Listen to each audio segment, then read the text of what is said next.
morning, everyone. God has let me live another day, and I am about to make it everyone's problem.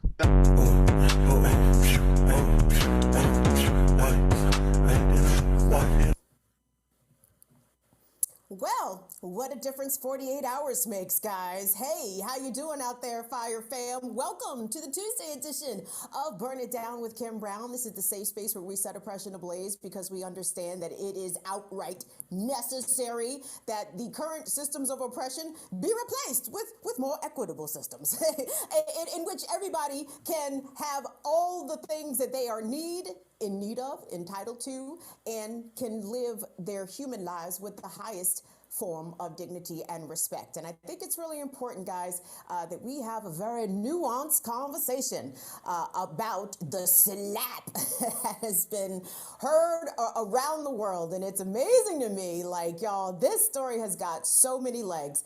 And let me tell you, I'm pretty confident that most of the takes that you're hearing about the slap are wrong.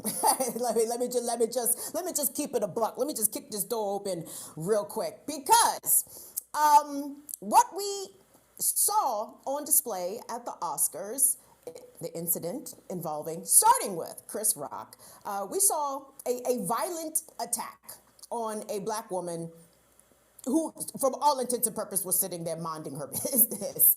And I want us to have a more layered conversation than I think is being heard right now, because there are issues of class, there are issues of respectability, there are issues of misogynoir. I even think there are some slut-shaming elements that are at play here.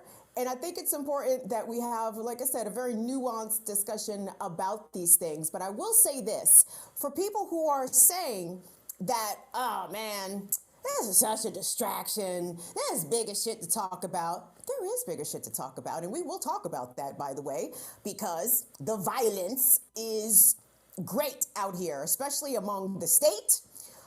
There was violence even in advance of the Oscars. We'll talk about that. And then, of course, Joe Biden ratcheting up the violence. Mr. Violent himself, President Joe Biden, has authorized many more billions to go towards the American death machine, into the American carceral state and the American police state. So there's lots of violence to go around, guys. First of all, let me shout out everybody that's coming through, saying what's up, what's going on. Courtney, the SLP. Who else we got up in here? Of course, my brother Chuck Diesel's in the building. We got Cryptician, come through. Hey, Cryptician, I think you was in the Savvy Sabs chat supporting me, dog. I wasn't actually reading the chat, and I have not gone back and read that chat. If you're curious, I was on Savvy Sabs show yesterday along with the fabulous Bank sisters, and I don't think Savvy's audience was receptive to what I was saying, because listen, let me explain something to you. If you are going to come at somebody about their kids, about their significant other, or about their health and or disability, I don't see how you could not expect violence. I don't see how you, the aggressor, the instigator, the person basically provoking violence, right? How can you provoke violence and not expect violence? Okay, I had no problem with Will Smith walking up there and slapping the shit out of Chris Rock. I don't give a fuck if white folks was watching. I don't give a fuck about any of that shit that I see people complaining about. I don't care. I don't care. What I saw as a black disabled woman was another black disabled woman being taken up for publicly on the biggest stage in Hollywood that night, right? And that shit made me smile. Now, I'm gonna tell y'all this at a very baseline level. This is how we're gonna begin this. Chris, Will, and Jada are not my friends. I do not know these people personally. I'm not sitting here finna take up for none of them as individuals. I don't know them, you know what I'm saying? But if you subtract the celebrity aspect of this, there were some real important issues to be discussed. But where I want us to begin has to do with the ridiculous capitalistic spectacle that the Oscars is every single year. And I don't think, regardless if Oscars so white or whatever, whether or not niggas is properly represented in the nominations, to me, as people who support marginalized, oppressed, and working people, I think it's important for us on the left to denounce the Oscars annually, every single fucking year, okay? Because what the Oscars do, and Los Angeles apparently is very proficient at removing their unhoused residents. They routine, y'all, we saw this during the Super Bowl out there at SoFi Stadium. What did they do? The week of the Super Bowl, they cleared out homeless encampments. They violently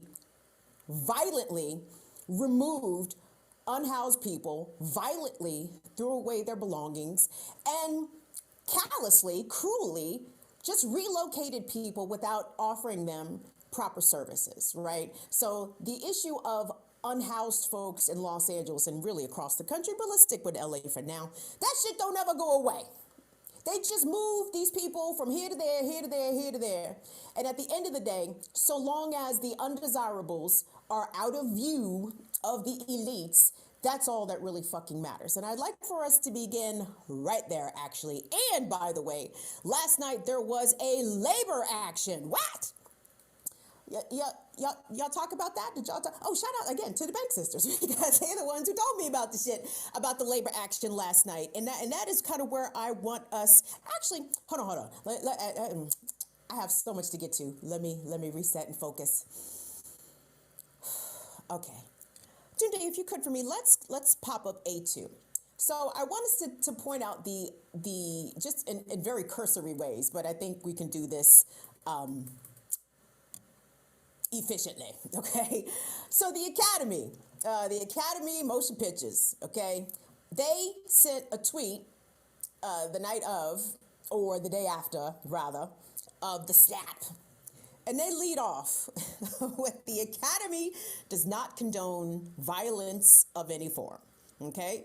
And I thought about that because what I have been seeing online is that Will Smith just destroyed the Oscars. The Oscars will never recover from Will Smith getting up in there and niggering it up. He just fucked it up for everybody. And many people are categorizing the slap as Oscars' ugliest night. I disagree.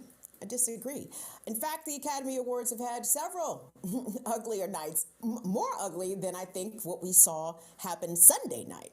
But I want us to take a look, guys, because let's talk about these fucking faux moralistic motherfuckers. Like, it's amazing to me that anybody from Hollywood has the audacity to try to finger wag or say that's not how we conduct ourselves. That is not proper behavior for an event of this caliber. Is it now?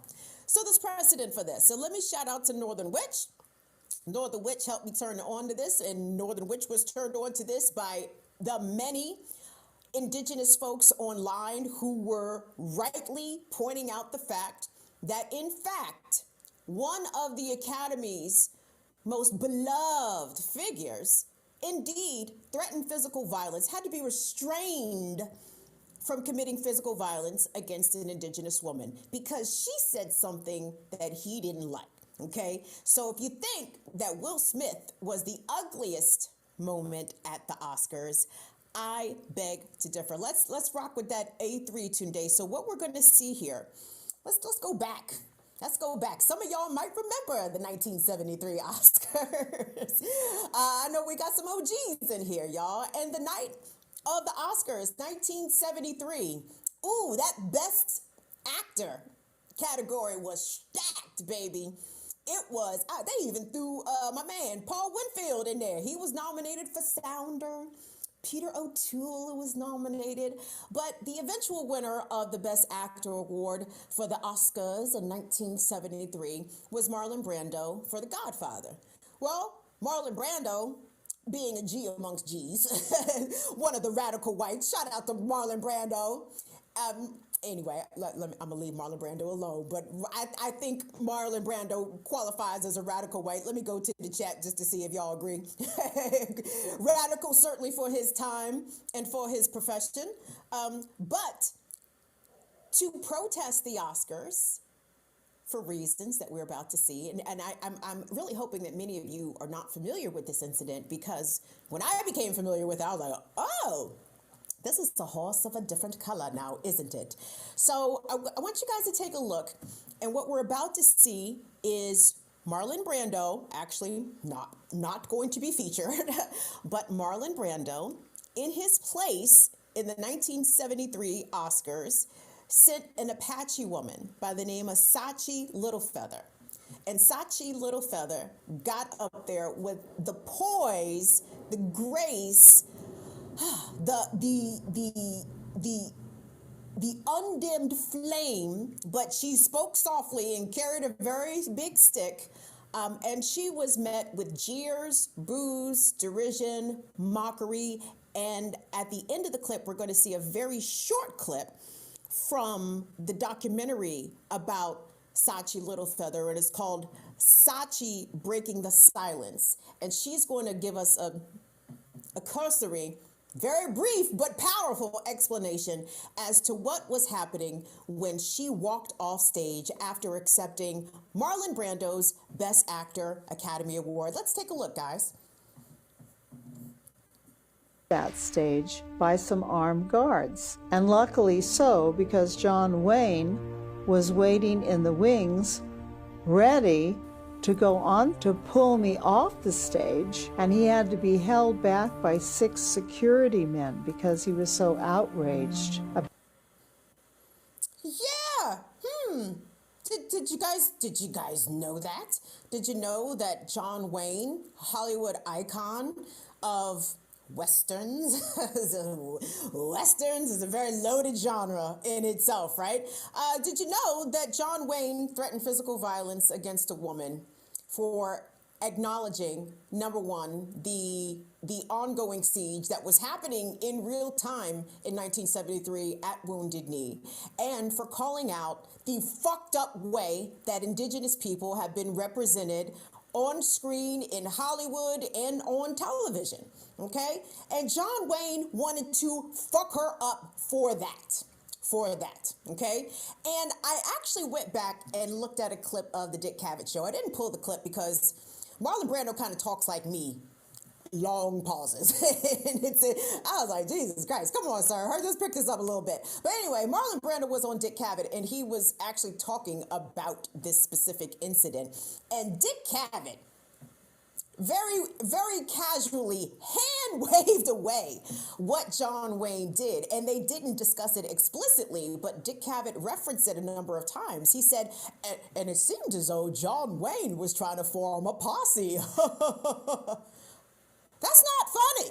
I mean, I'm sure it landed a little different in 1973. Definitely in 2022. No, not when we understand how violent these racist whites are. Not that they weren't that violent, equally as violent, possibly more violent in 1973. But I'm sorry, I didn't take that lightly at all when Dick Cavett said that. So let's be clear here. By the way, John Wayne, legend, icon, heavily commemorated in life and in death by Hollywood and so-called cowboy culture. And I think that was a pretty ugly incident. And I think the reason that most of us were not familiar with that incident until our indigenous brothers and sisters made us aware, either A, we weren't around enough, and B, you're not taught about that. Like, these are things that when white supremacy and racism becomes violent, somehow a lot of these stories get erased, or they get swept under the rug, or they're only able to be recounted by those who remember, right? So I'm very grateful to our indigenous brothers and sisters on social media who did not let us forget that. Shout out to Sachi Littlefeather and the whole Apache Nation, because that was some bout it shit. And by the way, after she made that very, very, very powerful and yet subdued speech, Clint Eastwood cracker ass came on after her and was like, yeah, if we're all doing causes tonight, well, I'd like to say, you know, rest in peace to all the cowboys that got shot. And I mean, he just said something completely left field, which again, not shocking for Clint Eastwood. Just a fun fact, by the way, let me tell you guys, I was actually at the 2012 Republican National Convention in Tampa when Clint Eastwood began having a full-on conversation with an empty chair on stage. And I was in confusion. I didn't understand what was happening. So at least Clint Eastwood remains on brand, an obtuse as fuck racist white man. So there we go. But anyway, so miss me with Oscar's worst night. And by the way, lest we not forget the way that the first black woman to ever win an Oscar, Miss Hattie McDaniel, the way that she was treated, not being allowed to participate. Well, not to say she didn't participate, but she was not seated with the rest of the folks. She had to sit way in the back. I mean, they let her know that no, niggas are not welcome here, Hattie. We don't care if you got nominated. That must have been a mistake. Who let that happen? That was wrong.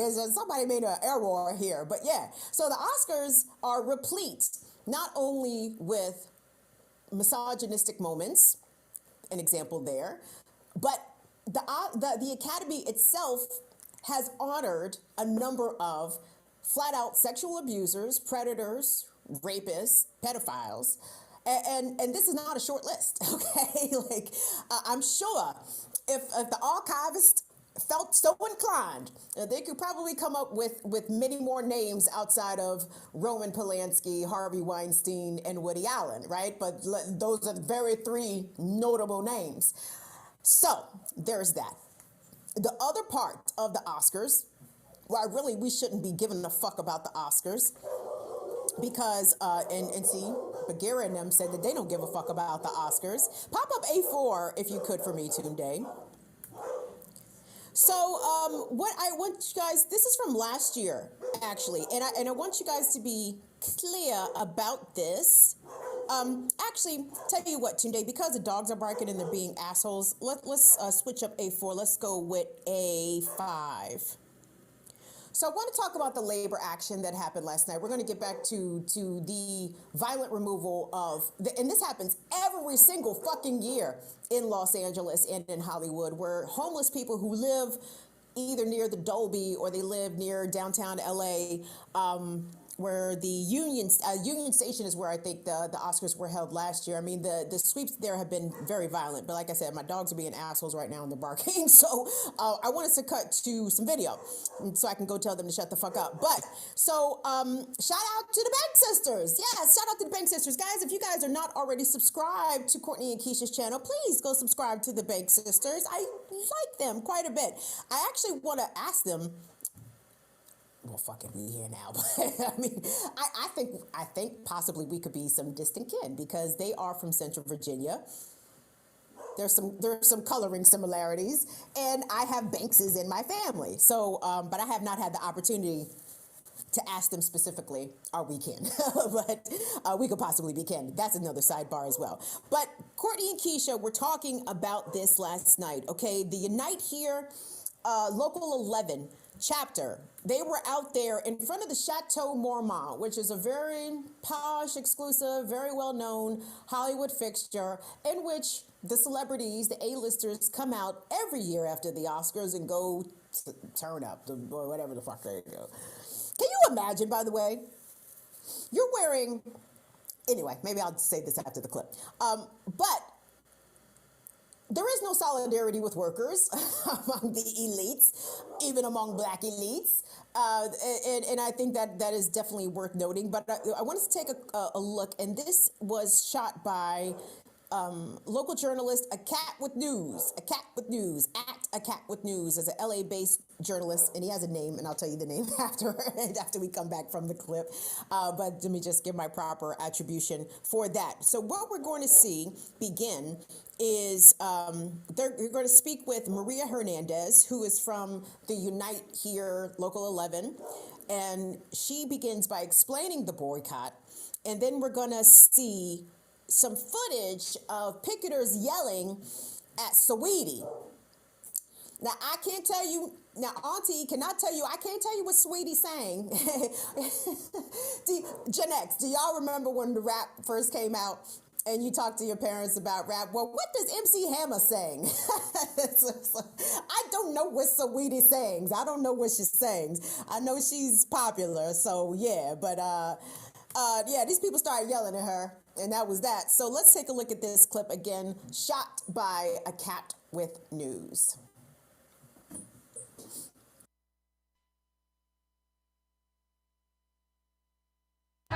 Could you state your name, please? Maria Hernandez. And Maria, why are you here? So we are out here today. It's JV's Gold Party. The hotel's been under boycott for over a year. Workers are wanting to be called back with dignity and respect. And we, hope Jay-Z and his Gold Party would have honored the boycott. Gotcha. So the party's still going on? Started at 11. Got it. You're crossing a picket line, Saweetie! You are crossing a picket line! Boycott! Saweetie, we love you! Saweetie! You are crossing a picket line, Saweetie! You are boycotting! You are violating a boycott! What a shame! At this hotel! You're just gonna walk through there like it doesn't fucking matter to you! Black women in America! What a shame! You're gonna run into a wall over there, just so you know. We're going to the event. Where's the entrance? Okay. Yeah. So the workers, or at least the striking workers at Chateau Marmont, allege that management treats their Black and brown employees very badly. They accuse them of wage theft. They accuse them of discrimination, race discrimination. They accuse them of sexual harassment. And this is a place that Jay-Z and Beyonce apparently have their gold party annually, right? And it's like, you guys, I know y'all like Beyonce and all, but Beyonce don't care about us, y'all. Beyonce don't care about working people. Beyonce doesn't care if people getting they little wages thieved from their employer. These elites, the Black bourgeoisie, does not show solidarity with workers.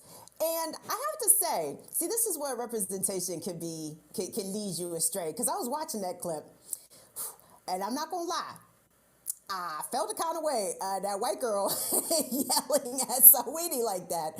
But Saweetie was crossing the picket line, so I guess Saweetie needed to be yelled at. But I cringed on the inside. I was like, but yes, okay, fuck it. We not in class solidarity with Saweetie. Okay, that's cool. Just another example, guys, of again, the Oscars need to be viewed critically every single year. There are always actions against the Oscars in Los Angeles annually, and people really don't pay attention to it, okay? Like, again, the worst excesses of capitalism on display. Like, you literally have people walking in there, millions, hundreds of thousands of dollars of jewels on, custom couture suits and gowns, and 3 nights prior, the homeless people who didn't have jack shit, right, who had found them I'd imagine what they consider to be a safe space for them in their situation, to have all that shit thrown out, right? Shit that is valuable to them, by the way. Like, homeless people have their clothing, their documents. Sometimes they may have food or you know what? It really doesn't matter what they have, because the shit that they have is theirs and they deserve to keep it. No one, especially not the state, deserves to throw away an unhoused person's belongings in order to accommodate millionaires and billionaires, okay? Fuck the fucking Oscars, okay? This shit is bigger than Will, Jada, and Chris, y'all. Shit's bigger than Will, Jada, and Chris. Now, speaking of unhoused people, again, let's rock it back to that that A4 or whatever one was I think the New York Daily News piece. So And this is a piece, this is from last year.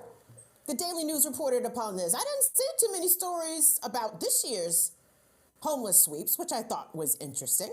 But this is from last year. The New York Daily News, of all places, covered this. Los Angeles homeless reported...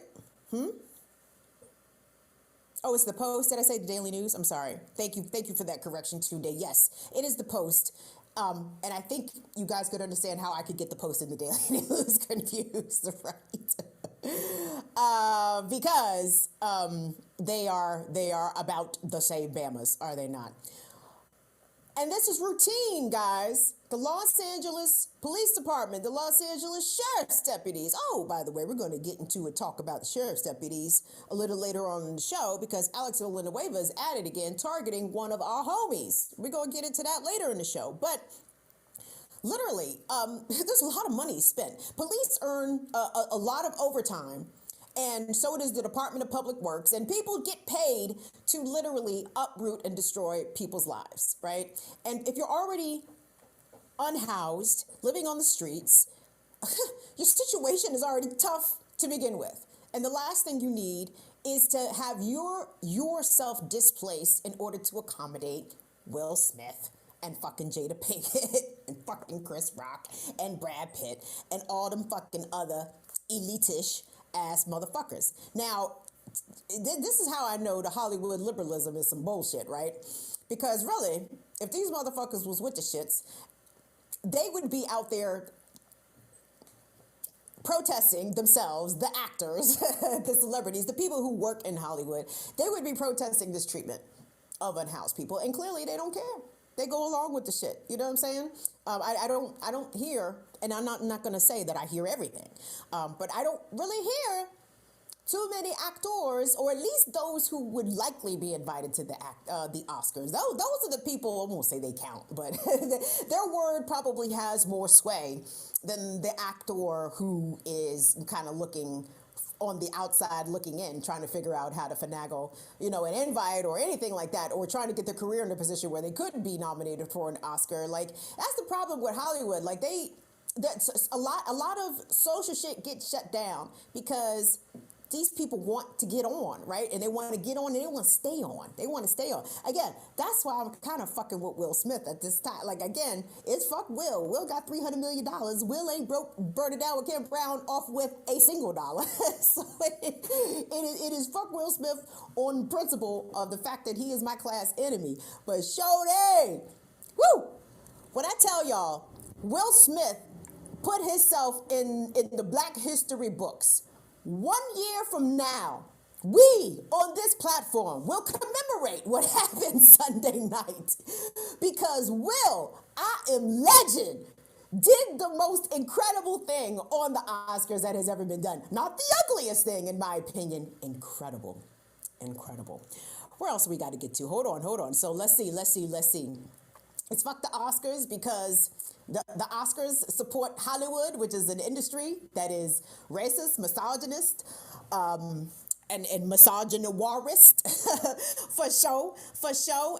And of course, the police state is engendered by the elites to remove the undesirables, the poors, the destitute people, so the rich people cannot have to sully their eyes by looking at all these unhoused folks. So the other part of this I want us to move along to, guys, because again, there's a lot to this, and I just want us to acknowledge first and foremostly that we see the marginalized people harmed by this. We see the workers harmed by not only the Oscars but Hollywood at large, and I want us to take a moment to acknowledge that. Okay, but now let's get to the mess. It's time to get to the mess. Oh, child, it is such a mess. It is such a mess. But I have to say, I am relishing a lot of this. But at the same time, I am scratching my head with curiosity as to why some white folks in particular, why are they so, I mean, you would have thought Will Smith came in their house and smacked them. It's like, simmer down, y'all. This was between two men whom, by the way, are not strangers. And I think that is a point that I would like to come back to in just a moment. What I want us to do, if we could hear Tunde. So let's take a look at A6. Let's take a look at what I guess is the latest. I mean, shit could have changed in the past hour and a half, I'm sure. But I did want to talk about Will's apology. And let me explain. I was watching the local news this morning, and for reasons, the local news, local DC news, the nation's capital, has no problem integrating TMZ into their regular news broadcast. Wonderful. And they were speaking with the bruv who rocks the dreads for TMZ, Charles Ladeboutier. He's got nice dreads, by the way. Charles Ladeboutier's dreads are very nice. And I'm going to read you Will's apology he posted on Instagram. And I'm only going to read a portion of it because I ain't reading all this shit. But this is what Will said. Will said that violence, hold on, I'm trying to get my size, my font size right. Violence in all its forms is poisonous and destructive. My behavior at last night's Academy Awards was unacceptable and inexcusable. Jokes at my expense are a part of the job. But a joke about Jada's medical condition was too much for me to bear, and I reacted emotionally. And we know we can't have niggas out here reacting emotionally, right? Because that's the problem. That's when the police get called, by the way. He goes on, I would like to publicly apologize to you, Chris. I was out of line, and I was wrong. Why is that like that? Chris, he said, I am embarrassed by my actions. Because I actually took a screenshot of this, and he must have tagged Chris Rock. So I see Chris Rock's tag like over his text. But Will Smith took the time to apologize to Chris Rock. He said he was embarrassed about his actions, and his actions were not reflective of the man that he wants to be. There is no place for violence. This is also important too. There is no place for violence in a world of love and kindness. Where is that at? Is that in Calabasas? Where's the world of love and kindness, Will? Because I assure you, the most regular people out here encounter some form of violence at various points in their lives. And the fact that Will put this apology on IG is interesting. The gentleman, like I've referenced, Charles Ladeboutier from TMZ. By the way, isn't it very much like Will Smith is fucking Russia and Chris Rock is Ukraine? Like motherfuckers is changing they social media avatars. Like they taking the Ukraine flag out and putting like Chris Rock's face up. I'm like, God damn! like Chris is the hero and Will is clearly the villain in the eyes of Hollywood folks. But anyway, Ladeboutier from TMZ said that people were questioning the authenticity of Will's apology because why did he post a video? I don't know. I didn't realize that you had to show your face in order to make an apology or for an apology to be accepted as sincere or valid. Again, I'm seeing a lot of goalposts being moved here when it comes to this situation. Okay, and so that's Will's apology. And it's funny, guys. I went to Chris Rock's page and I didn't see an apology. Have y'all seen this apology? I'm looking for it. I don't see an apology, okay? And I think Chris Rock should absolutely apologize to first Jada Pinkett and to Will Smith. This notion that comedians have literally carte blanche to say anything and that they cannot be held accountable for it because it's just jokes. It's just jokes. Okay. Well, let me explain to you how shit works in the real world, okay? You come around talking about somebody's significant other in a negative way, or talk about their child, or talk about they mama, or any number of very sensitive topics, and illness, health, and disability are included in those topics. You see, freedom of speech does not mean freedom from consequence, okay? And if you come out here calling people's wives, joking them, and again, I want to talk about the respectability aspect of that too, like why Jada being married was very significant in this. I don't understand why comedians feel as though belittling people or focusing on people's zeroing in specifically on people's insecurities, especially those that have been public about some of the things that they're struggling with, be it physical or mental ailments, disabilities, what have you. Like, why focus in on that? Why specify that? Now, I mean, I didn't think Jada had the cutest dress. Like, I feel as though there was a lot of different directions. Like, if Chris Rock wanted to crack on Jada specifically, he could have cracked on her for a number of other things besides her hair. And let's talk about the hypocrisy of Chris Rock, ex-spouse of a black woman, father of two black daughters, the producer of, was it 2009? When did Good Hair come out? Somewhere around therein, right? The producer of Good Hair, a documentary that he made specifically with his daughters in mind, so his daughters could understand that the hair growing out of their scalp was good.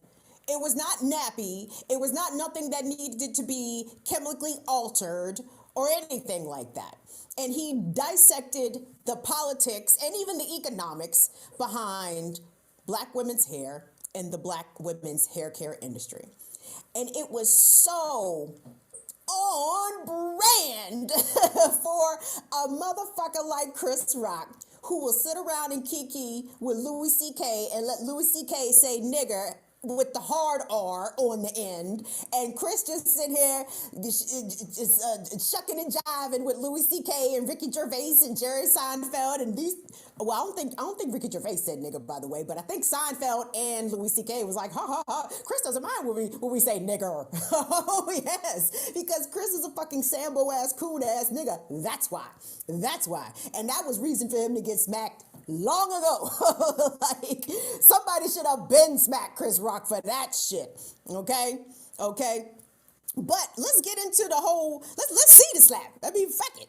Let's talk about this here slap, because the slap is extremely, extremely important. And Luke Kang, is Luke Kang present? You here today, Luke Kang? Luke Kang has submitted some evidence of perhaps that this was a contrived event, and I'm willing to entertain conspiracy theories around this particular thing. But before we even do that, let's do this. So let's take a look at. Well, first, let me show you this. Tunde, if you could you please pop up? I think this is going to be A8, and this, guys, our graphic features this picture, but I think this is important. Because I think a lot of people are jumping to fucking conclusions. I think a lot of people don't know what the fuck they're talking about, right? And I think a lot of people saw that incident, that one night incident, and thought Will Smith just lost his mind. No. As you see, Will, Jada, and Chris at minimum are acquainted with each other. Maximum, I'm going to assume at least one point they were friends. Makes perfect sense that they would be friends. That's the I-95 corridor right there. That's New York, Philly, and Baltimore. Bang, bang, bang, right? I'm sure they had a lot of shit in common when they were all of them new to Hollywood in 89, 90, 91, somewhere in there, right? The three of them have been out in Hollywood about the same time. These people are peers, okay? Will, Jada, and Chris undoubtedly run in similar circles, or maybe not. I don't know if Will's kicking it with Louis C.K. calling him a nigga and shit. maybe Chris Rock. Yeah, Chris Rock probably don't kick it in the same circles that Will and Jada do. Chris Rock be kicking it with Adam Sandler and shit, and fucking Louis C.K. and Jerry Seinfeld. Hate to see it, but anyway. There's no doubt that there's a lot of personal history between these three, and people are referencing, I think it was it the 2015 or 2016 Oscars, when Chris made a joke about Jada, not about her appearance, but her attendance, because Jada, I don't think, was nominated for anything movie-wise, and she was boycotting, and he made a joke like, she could have boycotted because she wasn't invited. Legit and funny, okay? Not exceptionally funny, but a joke that you could, I get it. Okay, I understand that. Again, had nothing to do with her appearance or anything like that. So, let's be clear. These people are not strangers. Will Smith and Chris Rock are well acquainted.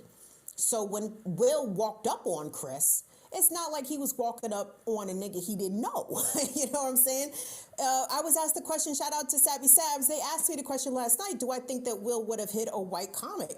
And I said no, because I don't think that Will has the kind of history or familiarity or relationship with, say, like a Ricky Gervais, or who else the fuck did they let host the Oscars? Jimmy Kimmel or whatever, right? Like, clearly, and I don't think if other people have reported upon this, like, it would not shock me at all if over the past 30 years that Will, Jada, and Chris have been social together. So I want us to take a look at the slap. This is going to be A9 Tunde. So be clear.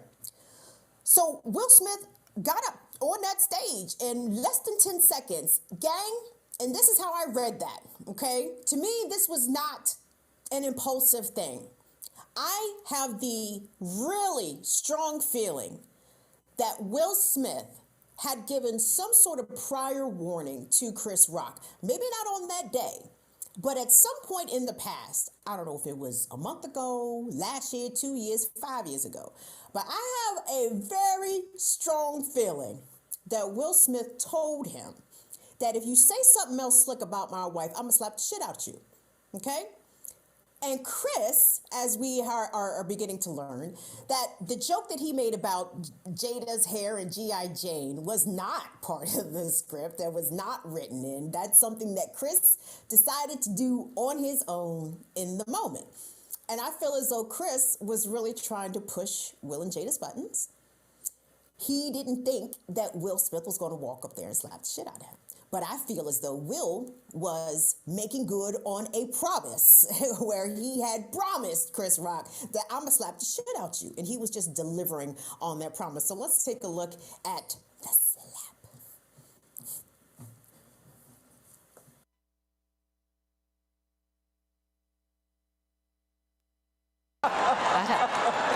どうなんでしょうか。 Oh, wow. Wow. Will Smith just smacked the shit out of me. ウィル・スミスにやられました。 Wow, dude. It was a G.I. Jane joke. G.I. Jane のジョークだったんです。 I'm going to, okay? I could, oh, okay. That was a greatest night in the history of television. テレビ史上最高の場面でしょうか。 So we are here to give a documentary out, to give an Oscar. Okay, so there is that. And I even heard, again, I've heard this from a lot of people. A lot of people said that it wasn't until, like, Will laughed. You just say Will laughed at the joke, but it wasn't until Jada gave him the look that he switched his demeanor. Well, gang, to me, laughter does not always imply that someone finds something funny. You ain't never had nobody say something slick or crazy to you, and you be like, oh, nigga, I'm about to fuck your ass up. Laughing, smiling the whole time, right? So a laugh nor smile to me means that a motherfucker thinks some shit is funny, okay? Those things can beguile a lot under the surface. But Louis Kang, I see we have Professor Louis Kang in who is present. And Lou Kang says this shit is fake. Now, I don't know if this shit is fake, but I'm willing to entertain that. I'm willing to explore this. So we can run this shit forward and backwards like it's this Zapruder film. Let's do it. So let's do A10 here today. Let's check out the slap in slow motion. Okay, so hold on. All right. So what are we seeing here, guys? What do you think? So now Lewis says the evidence that Professor Kang has offered is that Chris had already grimaced his face even before his Will's hit palm hit him on the face. right? And it was even reported from many people who were in attendance that they wasn't sure if it was fake or not to begin with, because the slap was so loud. It sounded like special effects. So they were like, that couldn't have been really Will slapping the fire out of Chris Rock. Could it have been?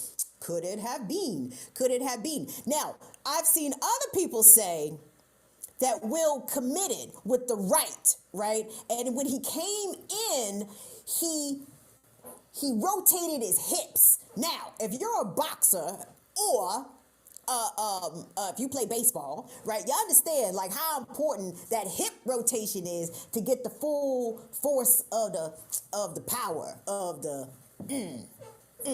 So Will seemed to have committed with that hip gyration, right? The mixture. So I don't know. I can't call it, and I feel as though we will find out one way or the other sooner or later whether or not this was real or fake. It appears to be real, but I saw someone on social media very astutely point out that chances are Super Bowl 2023 is going to feature a commercial of Tostitos of Will Smith and Chris Rock sitting around doing a Super Bowl commercial together, because they have buried the hatchet because this was a fake story to begin with. So I'm willing to entertain those things, okay? But I want us to get really quick here to the meat of a lot of this shit, okay? Because let me just say off the outset, and I said it already, let me just reiterate, shout out to Jonathan Guerrero. Come through, babe. Appreciate you, sir. JG, what you got to say here, boo? JG says, August had more than Jada's name in his mouth. I wonder if Will gave him hands as well. I appreciate that, Jonathan Guerrero, because I think a lot of the vitriol that we're seeing, for one, is misplaced, right? Like, again, Chris Rock appears to be Ukraine and Will Smith is Russia, okay? The incident started because Chris Rock was being violent from the stage in front of an audience of millions in a venue filled with actors and actresses, also known as Jada's colleagues, okay?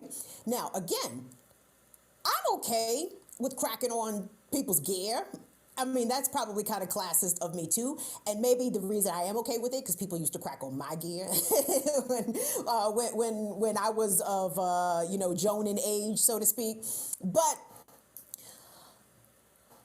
to single out Jada's hair, okay, after she has been very public about her battle with alopecia, and she says that the alopecia is a symptom of a autoimmune condition, which I don't believe she has revealed, okay? But that's okay. I don't need to see Jada Pinkett's entire medical history. If she says she has an autoimmune condition that causes her alopecia, I believe her, okay? Because that is also part of the ableism as well. Chris was able to say that he didn't realize that Jada had a condition or even spoken about her condition. He claims that he did not know anything about that, okay? And while that may be true, that is just reinforcing why you should not crack specifically on people's physical appearance, because you don't know what they're dealing with. And not to mention, a lot of disabilities are invisible, okay?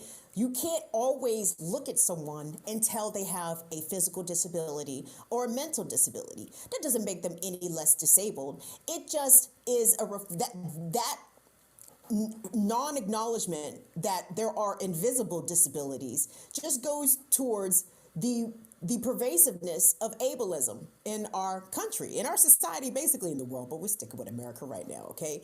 Because, well, hell, you don't look disabled. You can't be disabled. Oh, you must be lying about your condition. You ain't got what you say you got. It's like, excuse me?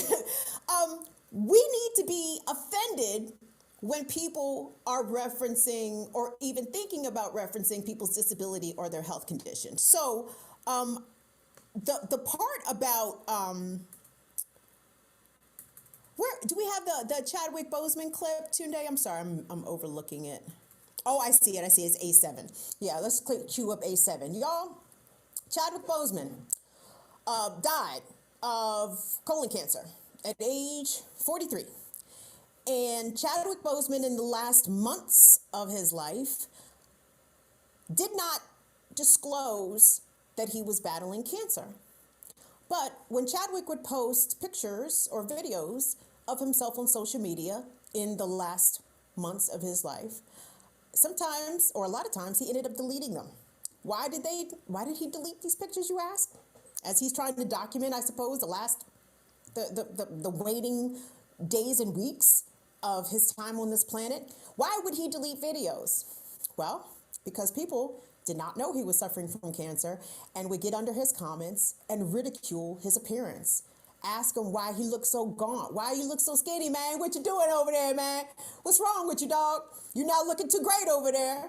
And Chadwick, and anybody is entitled to not disclose their medical conditions to anyone. Anyone, least of all, strangers, should they opt out of that.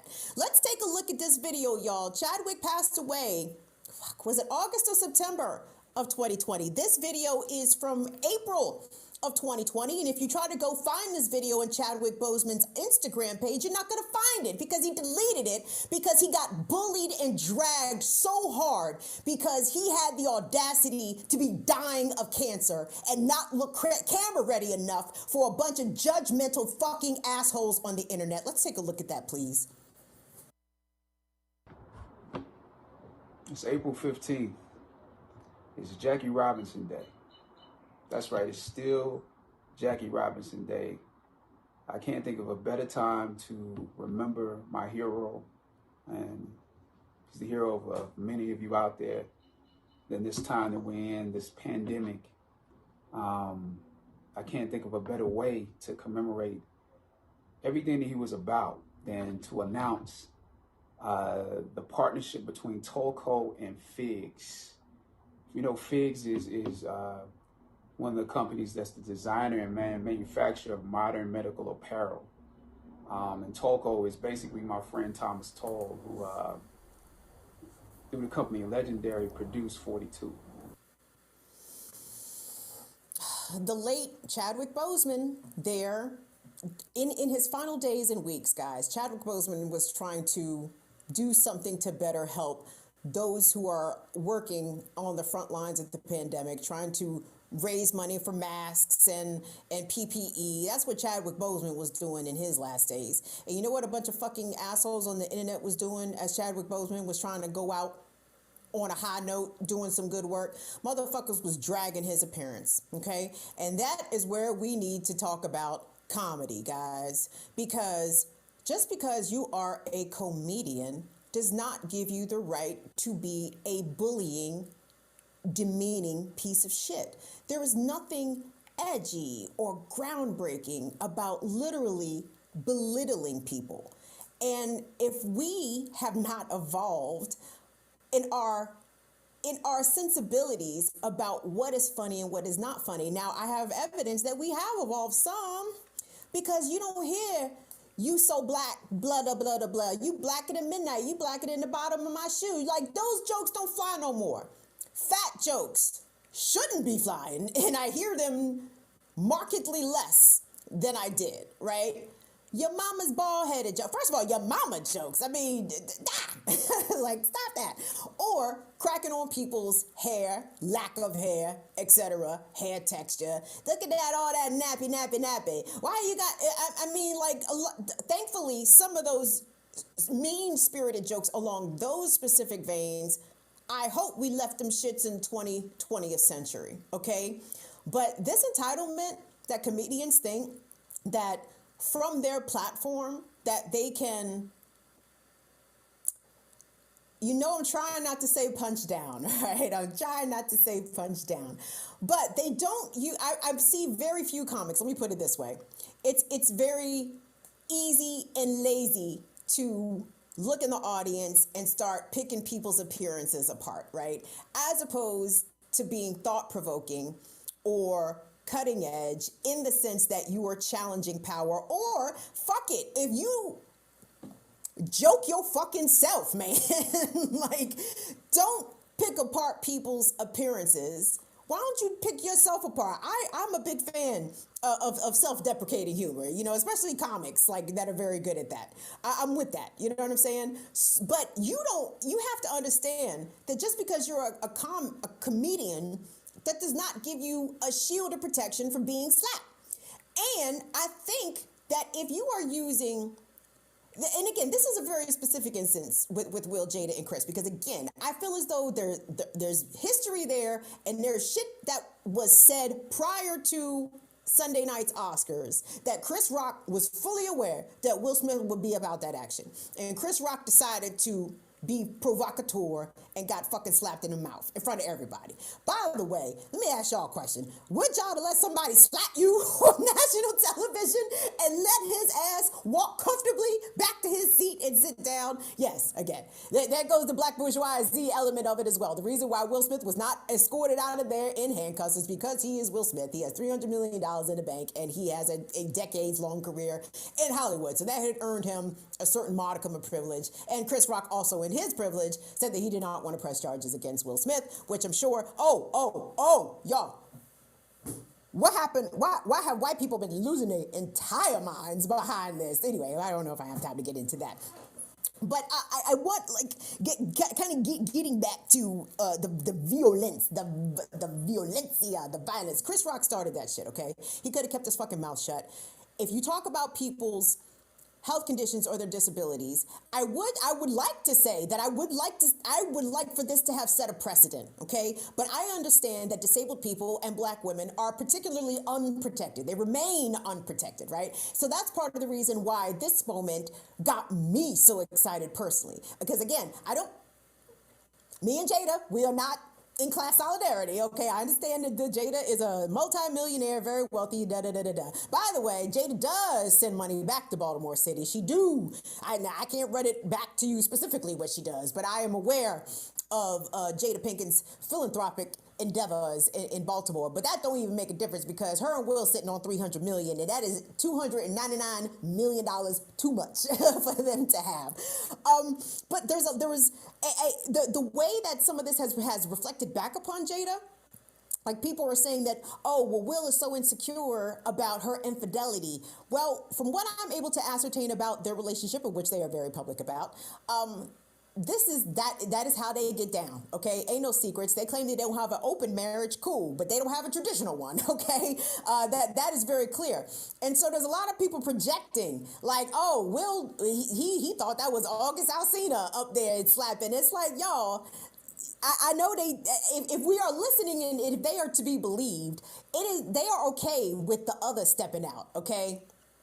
Let's just let that go, because maybe not slut shaming, maybe that's not the right term, but there's a lot of non-traditional judgment about the way their marriage operates that I feel as though people are projecting into this situation, and it's not that. It's not that. Because if Chris Rock had just shut the fuck up, he would have went unsmacked that night. Isn't that amazing? Isn't that amazing? If the instigator had simply not instigated, the entire incident would not have happened. And I don't care. Listen, here's my thing. Now, I see some people talking about, well, Will reacted emotionally. Yeah, he did react emotionally. I see white people react emotionally all the fucking time. and there's no consequences, right? There's a good many of them January 6th motherfuckers who have yet to be arrested or charged or anything, okay? So let's not pretend here that violence is not the answer. Like, it is only the Will Smith acting out in this lone way. He behaves so emotional. Let me explain something to y'all. Listen. One of the reasons I'm likely never going to get married is because I need a nigga that's gonna step up for me like that. Like that, okay? I have shared with y'all some personal details about my life on occasion, and I do not have black men in my family that I'm related to. Y'all know I'm not married, so I definitely ain't got no husband. But I don't have black men in my family that I can call on. You know what I'm saying? Like, there have been times, instances in my life where it would have been awesome to have a dad or a cousin or an uncle, you know, to go take up for me, because a man, another man had done me wrong in some way, not even necessarily romantically, right? But when we talk about sort of the respectability aspect of this, the fact that Jada Pinkett is married to a powerful man in Hollywood, and that man has some power and some clout himself, that moment wasn't lost on me. I understand that was Will taking up for his wife, but as a Black disabled woman, I saw a husband, a Black man, standing up for a Black woman, which, in my opinion, we do not see enough of, frequently enough, right? I saw an ableist avenger. I saw a Black man taking up for his disabled Black wife, whether it is, y'all think Jada's disabled or not, I believe her. If she says she got something, I believe that shit, invisible or no. I saw a Black man taking up for his disabled Black wife by slapping the shit out of an ableist asshole. And I will always support some shit like that. I will never, ever be against that. And if y'all think it's okay to slap Nazis, I don't see why you don't think it's okay to slap ableists, because ableists support the same kind of shit, even if they don't outwardly say it. The ways in which ableism maligns people across communities, but in the Black community especially, is particular. What's going on, Tunde? So I know we got to get on to other things, but I just want to ask real quick, like, how do you see this in like, I guess, the context of the idea of like masculinity? Because I think we all see different things when we look at the situation, right? We all impress upon it whenever we're bringing to the table.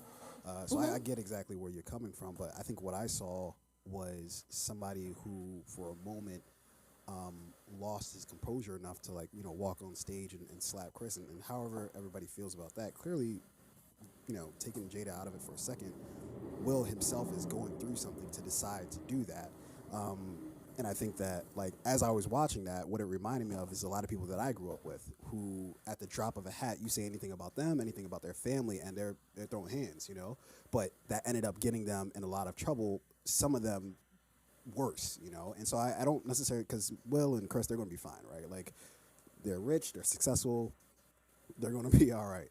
But what I saw up there was stuff that I saw growing up all the time, where those people didn't end up in, the same situations of being fine, because for just a second they lost their composure. And I saw two Black men, or one specific Black man, lose his composure, which, if it was somebody else, if it was a different context, that might have ended much differently. It reminds me of the New Orleans Saints player who was shot in New Orleans because of a traffic they got into a traffic accident, and then the one guy shot him, but it was just over like a fender bender, And so I see this as, like, I saw, at least to me, I saw a bit of toxic or I guess what we would call toxic masculinity up there of, oh no, you're not going to say anything about me and my family or whatever the case is. But there's, like, so many other ways that I feel like that he could have handled that, and if he was somebody else, it would have probably played out much different. But I just was curious about your thoughts. So, I mean, I think the toxic masculinity started with Chris Rock.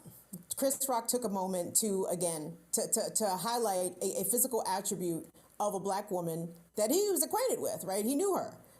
He specifically cracked on a symptom of her appearance that is a result of a medical condition which she has. Now, whether or not he knew that or not, to me, is inconsequential. Like, the fact that the man who produced and created good hair would have the time to single out a Black woman's hair specifically in that moment, to me, was the toxic masculinity. And as it relates to Will Smith, I didn't see someone lose their composure. I see someone delivering a promise. Like, again, like, I see this different. Like, I feel as though Chris Rock had forewarning, okay? No one has said this. This has not been confirmed to me in any way. This is just how I'm looking at the situation. I didn't see a man lose his composure. I saw a man walk up there and deliver a promise. He promised him, if he said something else about his wife, he was going to smack the shit out of him. And to Will's credit, and as an extension of his privilege, you know what I'm saying? That is why he was not removed. He was not arrested, any of those things. And and again, Will Smith is a Black bourgeoisie member.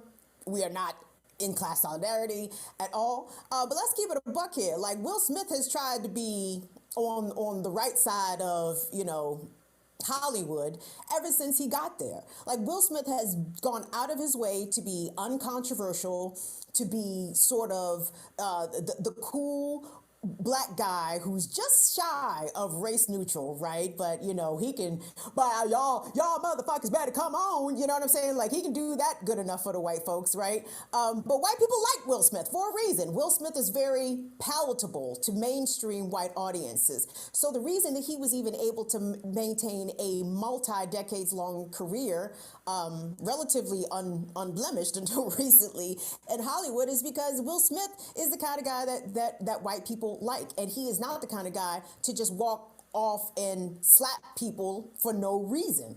That clearly is not in his character. And I know there was a clip of a red carpet event some years ago where Will Smith did smack a reporter, but if you watch the entirety of the clip, you'll see that this reporter literally invades Will's space, tries to kiss him. So I didn't take anything wrong with Will slapping up that reporter. And to honestly, like, again, I don't have anything wrong with this. Like, I really wish that we would see more of this. And I know people are like, yeah, well, doesn't this enter a slippery slope? Doesn't this mean, Kim, that somebody could slap you if you say something that they don't like? I mean, you could slap me, but I'm gonna fight back, bitch. I ain't gonna stand there like Chris fucking Rock. And please understand that I carry weapons, so you can hit me if you want to. It's gonna.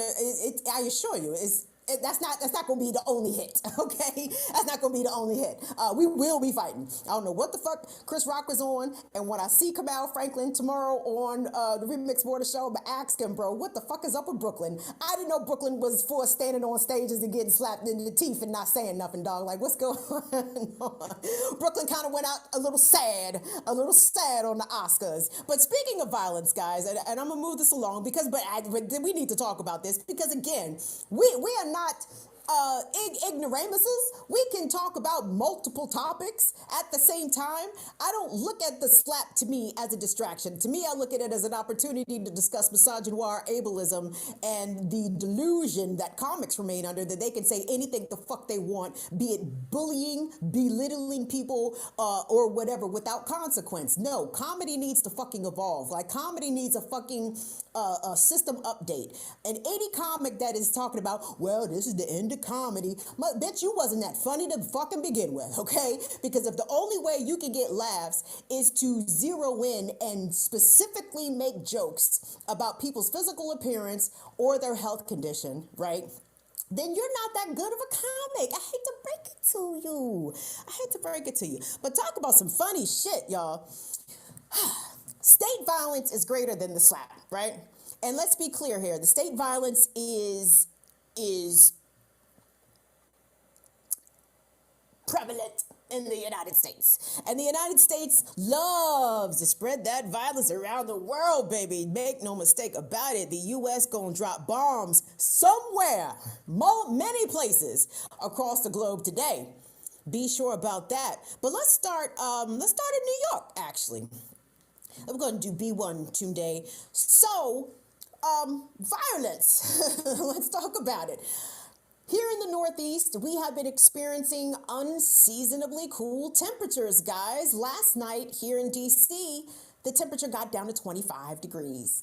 Wind chills was down to 18. New York City. Tell me what the temperatures was like in New York City last night. Cold as shit. Oh, so it must be a perfect time to start raising homeless encampments and displacing unhoused New Yorkers. Well, this is Eric Adams' plan. Eric Adams, elected Democrat, friend of Joe Biden, by the way, former cop. Yes, all the demerits. Let's take a look at this package from NBC New York about the Adams plan to remove homeless encampments from across the city, from across city subway stops. And of course, he tried to do this, or rather, he didn't try. He's doing it right fucking now. I think his deadline is actually Friday.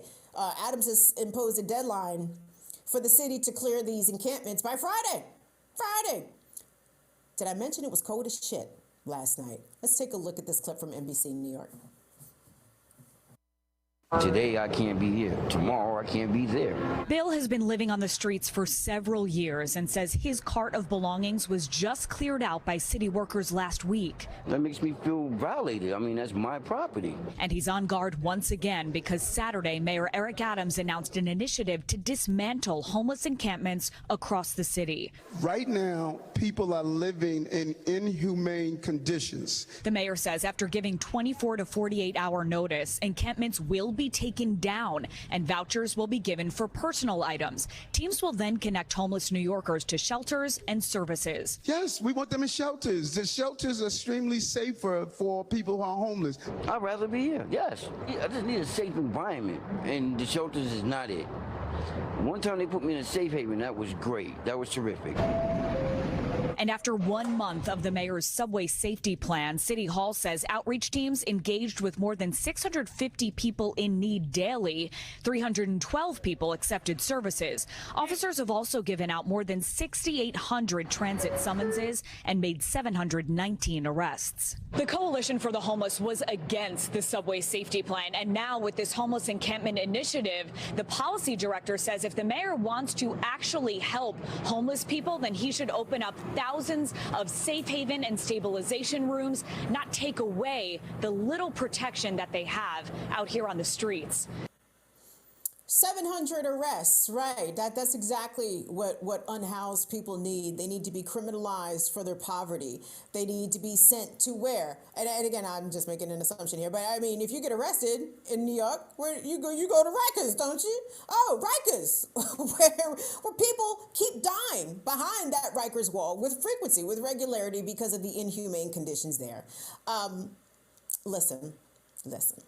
For any white liberal want to talk about violence, about Will Smith and violence, if you don't have the temerity or even the capability or the aptitude to include or even prioritize what Eric Adams did, what Mayor Garcetti did in Los Angeles with the raising of these homeless encampments, you have a very ill-conceived sense of violence and what true violence really is. True violence is not two multimillionaires having a scuffle. And I even think scuffle is overstating it. See, that's not violence. See, that's a personal thing. Now, you may not have liked the way that it played out. Not none of y'all, of course. I'm talking to the white liberals, and I know we ain't got none of them in here. So, I mean, white liberals, you may not have liked the way that Will Smith checked the fuck out of Chris Rock, but goddammit, that shit had nothing to do with you, okay? That didn't have nothing to do with you. That was other people's business. And again, I am not here for the respectability and people being like, well, why did they do it in front of a bunch of white people? I don't give a fuck where it was. I don't give a shit. White people are not the authorities on behavior or decorum. Have you met white people? Have you spent any time with white people? Do white people behave in your opinion? No. The difference is police are also white people. Therefore, white people do not go to jail or get disorderly conducts or get that kind of random shit that they are quick to slap on loud black people and loud brown people. But I'm getting off topic. Really quick, guys. The global state violence. The architects of global state violence is who? Los Estados Unidos, baby. The United States. Les États Unis. Always leading the way with the violence. And I want us to play a clip, guys. Joe Biden, as we are in the midst of this, Will Smith versus Chris Rock, Russia versus Ukraine situation, Joe Biden is letting us know, baby, out loud and possibly not on purpose, that the intentions of the United States are to remove Vladimir Putin. And despite the Secretary of State, Antony Blinken, saying that regime change was not a policy position of the United States. Bitch, are you from here? Have you been here at all? Because I assure you, regime change is what the United States specializes in. But I want us to take a look at these clips. So we're going to hear Biden in Poland basically threatening Putin. And then Biden kind of walking that shit back, but not really. Not really, because Joey, I don't know, he beat on his chest and said, I said what I said. How about that? Let's take a look at these clips, guys. The first clip is going to be Biden in Poland, and then it's going to be different clips of him at the same press conference, I believe. Some of these clips are from Fox. Another one is from CNN. But it is C'est les mêmes choses. So let's take a look at B3, please. No, I'm sorry, not B3. A dictator bent on rebuilding an empire will never erase a people's love for liberty. Brutality will never grind down their will to be free.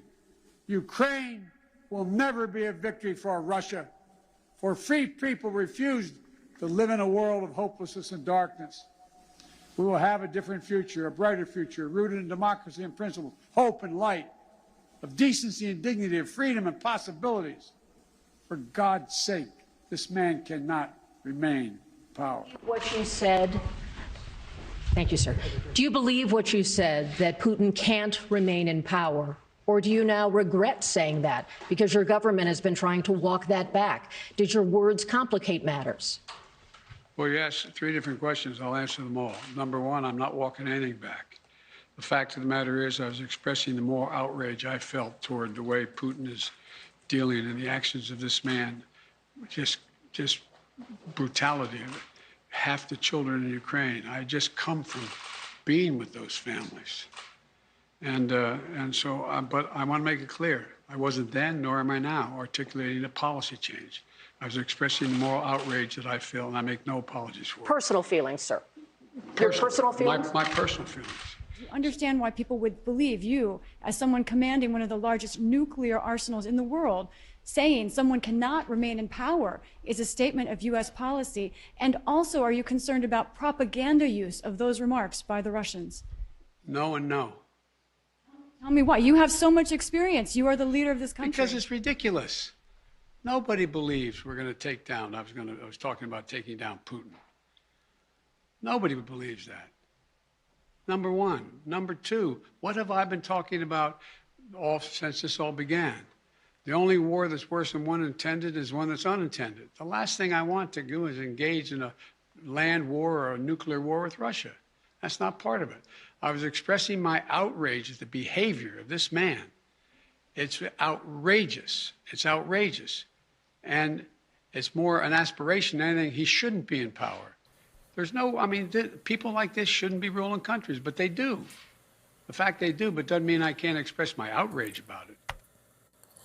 It's an aspiration that he should not be in power. So yes, so you aspired that Vladimir Putin no longer be in charge of the Russian Federation. And it's so funny, like every single time I've heard in my lifetime a sitting American president complain about the leadership, democratically elected leadership. Now you can debate about how democratic Russia is, and you can certainly fucking debate about how democratic the United States is. So it's like anything you can say about Russia, you absolutely can say about here too.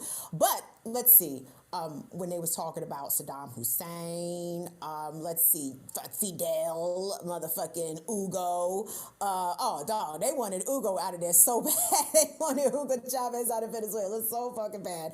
And Hugo said, by the way, that he think that the U.S. gave him cancer. And guess what? I believe that shit. I believe that shit. I know y'all like Kim, you believe a lot of shit. Some things I do believe. Yes, I'm not going to even front. But listen, anytime a sitting U.S. president, or let's not forget Muammar Gaddafi also, and I mean, there's a long list of deposed leaders that the United States initially said that they were not interested in deposing, and then somehow these people ended up deposed, usually dead, at the end of the day. So please do not believe Joe Biden when he tells you that he is not trying to take out Vladimir Putin. He absolutely is. Why wouldn't he? This is what Democrats do. Democrats love the regime change. They fucking love it. Make no mistake about it. And this is the kind of violence that I'm talking about. But hold on, there's funding for the violence. If you could pop up that Axios article real quick, guys, because as Joe Biden and the White House announced that funding, federal funding for COVID tests, free COVID tests, for free COVID vaccines. Oh, by the way, Moderna and what's another nigga's name? Oh my gosh. The vaccine people. It was Moderna and Pfizer announced that a 4th shot is now recommended for people over 50 or over 60. And it's like, oh, but by the way, on April 5th, the free vaccines and boosters go away. go away. So if you are uninsured or you do not have insurance, or for whatever reason, you do not have access to health care, you're going to have to come out your pocket now to get tested for COVID and to get vaccines. But you want to know who has all the money? The White House says that we don't have no more money for COVID. Oh, but guess what? Monday, yes, the details. President Biden announces funding for the military and the police. And let me just give you some quick details from this Axios piece. The budget proposal to be released Monday will include $20.6 billion for the next fiscal year. $20.6 billion for 1 year for Department of Justice discretionary spending on federal law enforcement, crime prevention, and intervention. That is $2 billion more than the $180 billion enacted for the current fiscal year. So Joe Biden wants to go from spending $180 billion, yes, on police, to $200 billion. But there's no money for COVID. Oh, by the way, there's no money for a free community college. Oh, your student loans are remaining on pause, not forgiven, not forgiven. You still owe that money. Everything Joe owed, the STEMI, oh my God. The child care tax credit, yes. No money for none of those fucking things. And you know why? Because the police are just getting $200 billion additional dollars, okay? And they're not the only one. Pop up that Democracy Now! Real quick today, and then we're going to be out. We're going to be out. In addition to funding the gaps, Biden budget calls for record military spending. Yes. Don't you guys recall? Was it $13.6 billion just went to Ukraine in the past couple of weeks? $13.6 billion for Ukraine. Let's see, lots of billions for Israel. Yup, $200 more billion for the cops, the military. Also, let's read this real quick. The White House has sent Congress a $5.8 trillion budget request that would raise taxes on billionaires, which I think is kind of interesting that Biden has put this tax threshold, I think, at $100 million. Is that the only way that Republicans can sign on? Because for some reason, if you make $250,000 a year, well, you can't, that's just ridiculous. You cannot be expected to pay more taxes off of just a mere $250,000 annual salary. Come on now. We got to raise that way up. So $100 million is that threshold for the new taxes, but also while massively boosting funding for the Pentagon and for police. Okay, and the military budget that we are already dealing with is I mean, this shit is probably knocking on $800 billion. So are we talking about a cool trilly? If we talk about $800 billion for the Pentagon, and then $200 billion for the police, are we at a trillion? $1 trillion? And homeless people have to be forcibly removed and arrested for being poor. We live in the shithole country. I don't have to tell you guys this. You guys know this. The shithole country is here. It exists right here. And anybody talking shit about Will Smith being violent, please explain to them that Chris Rock started the violence by cracking on his wife's medical condition. Now, I think I might be in the minority about this, and I'm okay having unpopular opinions. I think you guys know that, but I'm not here for white people's comfort. I don't care that the black bourgeoisie was horrified and that Will and Chris offended the entire black community, embarrassed the whole black community. No, you bougie niggas were embarrassed. I was celebrating, and I will be celebrating this momentous occasion 1 year from now, because it was the greatest moment in Oscar history, and I'm here for this shit. And it is not a distraction. It is a perfect opportunity for us to point out the ways in which misogynoir and ableism are casual currency to be used thoughtlessly and without care. And every instance that we have a chance to call that out, we need to do that. Let me shout out to Anna Hart. Anna just ran us some bucks, and Anna and I have been chatting about something, guys. Anna says, Fire Fam, do you have a disability or a chronic illness, or are you a caregiver? We will be holding a Fire Fam support group. Yes, Anna named it. Good. On the second Monday of April. Stay tuned. So I'm still trying to figure out how we're going to do this. It's going to be a Zoom situation. It's going to be cameras off. It is not going to be published nor broadcast. This is really just an opportunity for us, Fire Fam, because I know we have disabled and immunocompromised people that are with us, and I too am disabled. Yeah, Crip Nation, Crip up. What the disabled folks say?